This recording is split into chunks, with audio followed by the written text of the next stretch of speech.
Hezbollah ने Israel के military base के ऊपर सीधे तौर पर निशाना साधा है और इतना घातक ये हमला हिजबुल्लाह की तरफ से किया गया है, जिसमें तकरीबन इजराइल के अंदर का जो वीडियो जो दृश्य सामने निकल कर आया है वो इस बात को बयां कर रहा है कि किस तरह से तकरीबन 50 एम्बुलेंस दोस्तों वहां पर दौड़ती हुई नजर आ रही है। अभी तक इजराइल लेबनान के ऊपर, गजा के ऊपर हमले कर रहा था, लेकिन ईरान के समर्थित संगठन हिजबुल्लाह ने इजराइल के ऊपर सबसे खतरनाक ड्रोन से हमला किया है, जिसको इजराइल का आयरन डिफेंस सिस्टम जो है, आयरन डोम सिस्टम जो है वो भी नहीं रोक पाया। एयर डिफेंस सिस्टम पूरी तरह से उसको भेदते हुए इजराइल के सैनिकों का जो मिलिट्री बेस है उसको इस ड्रोन ने निशाना बनाया, जिसमें दावा किया जा रहा है कि तकरीबन इजराइल के 3 सैनिक बुरी तरह से इसमें मारे गए हैं। वहीं पर तकरीबन 39 सैनिक इसमें इंजर्ड हुए हैं बुरी तरह से। दोस्तों वीडियो भी मैं आप लोगों को दिखाऊंगा कि किस तरह से तकरीबन 50 एम्बुलेंसें वहां पर दौड़ती हुई नजर आ रही है। ग्लोबल की न्यूज आप देख सकते हैं। यहां पर दावा किया जा रहा है कि Hezbollah strike hits Israeli military base. Israel के मिलिट्री बेस पर हिजबुल्लाह ने स्ट्राइक की है दोस्तों। वहां पर तकरीबन 3 Israeli soldier were killed and 39 were injured. 50 ambulance arrived at the scene. आप देख सकते हैं सीधे तौर पर यह कहा जा रहा है कि उसमें 3 इजरायली सैनिक मारे गए हैं और 39 इसमें गंभीर रूप से घायल हुए हैं। वहीं पर 50 एम्बुलेंसों का दृश्य भी रिकॉर्ड किया गया है, बाकायदा शेयर किया गया है। आप लोग इस वीडियो को देखिए जो स्क्रीन पर आप लोगों को नजर आ रही है कि किस तरह से यहां पर इजराइल की सड़कों पर तकरीबन 50 एम्बुलेंसें दौड़ती हुई नजर आ रही है। और ये जो ड्रोन से अटैक किया गया है ये कोई मामूली ड्रोन नहीं था दोस्तों। जिस ड्रोन से हिजबुल्लाह ने इजराइल के ऊपर हमला किया है, इस ड्रोन को ईरान के अंदर अबाबील कहा जाता है। जो लोग मुस्लिम हैं वो लोग जानते हैं कि अबाबील किसको कहा जाता है। एक ऐसी चिड़िया को अबाबील कहा जाता है जो बहुत ही ज़्यादा तेज़ तर्रार होती है। इस ड्रोन को ईरान ने अबाबील नाम दिया और ये इतना ख़तरनाक है कि इजराइल के अंदर जाकर इजराइल की मिलिट्री बेस को निशाना बनाता है। इजराइल का एयर डिफेंस सिस्टम इसको नहीं रोक पाता। और वहीं पर एक और जो रिपोर्ट है वहां पर दावा किया जा रहा है कि 4 इजरायली सैनिक इसके अंदर मारे गए हैं। वहीं पर 70 इसमें बुरी तरह से इंजर्ड हुए हैं। जागरण की रिपोर्ट देखिए।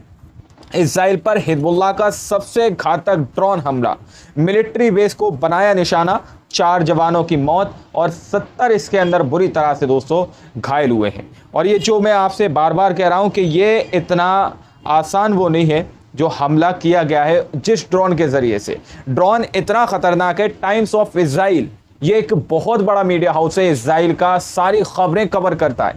उसने इस बात को बताया कि जिस ड्रोन से अटैक इजराइल के मिलिट्री बेस के ऊपर किया गया है वो इतना आसान उस ड्रोन को रोकना नहीं है। दरअसल देखिए क्या कह रहा है।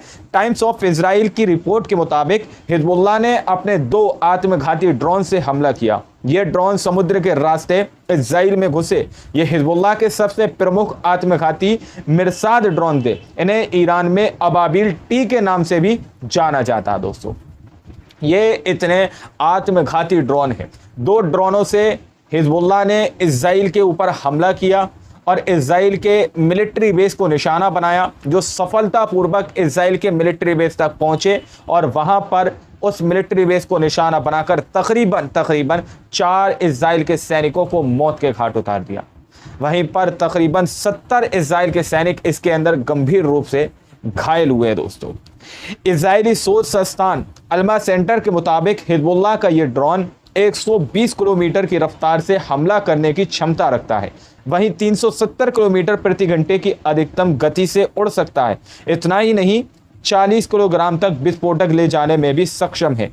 आकाश में 3000 मीटर तक की ऊंचाई पर उड़ान भरने की ताकत रखता है। यह इतना खतरनाक आत्मघाती ड्रोन इजराइल के मिलिट्री बेस के ऊपर सीधे तौर पर हिजबुल्लाह ने दागा है, जिसकी वजह से इजराइल के अंदर त्राही त्राही का आलम देखने को मिल रहा है। यानी कि इजराइल के अंदर जितने भी इजराइल के सैनिक, 4 इजराइल के सैनिक इसके अंदर मारे गए हैं। जो इजराइल के सैनिक बचे हैं वो इन 4 इजराइल के सैनिकों के गम में डूबे हुए हैं। उनके फैमिली के पास जाकर उनका अंतिम क्रियाक्रम करने के लिए वो शामिल हुए हैं। और ये हिजबुल्लाह की तरफ से एक बड़ा अटैक इजराइल के ऊपर किया गया है दोस्तों। इस तरह से हिजबुल्लाह भी जवाबी कार्रवाई इजराइल के ऊपर कर रहा है। दूसरी ओर जिस तरह की यूएन की तरफ से खबरें सामने निकल के आ रही हैं कि लेबनान के साथ इजराइल के बेंजामिन नेतन्याहू सीधे तौर पर सीज फायर करने की बात कर रहे हैं, लेकिन अब खबर कुछ और सामने निकल कर भी आ सकती है दोस्तों, क्योंकि इस वक्त रशिया भी ईरान के समर्थन में मैदान में कूद पड़ा है। नेक्स्ट रिपोर्ट पे आप लोगों को रशिया के वो पूरी खबर, अंदर की जो खबरें मिडिल ईस्ट की हैं, वो आप लोगों को बताऊंगा। आज की रिपोर्ट पे फिलहाल इतना ही, बाकी आप लोग अपनी राय कमेंट सेक्शन में जरूर दीजिएगा। मिलते हैं अगली वीडियो में, जब तक के लिए अपना ख्याल रखिएगा।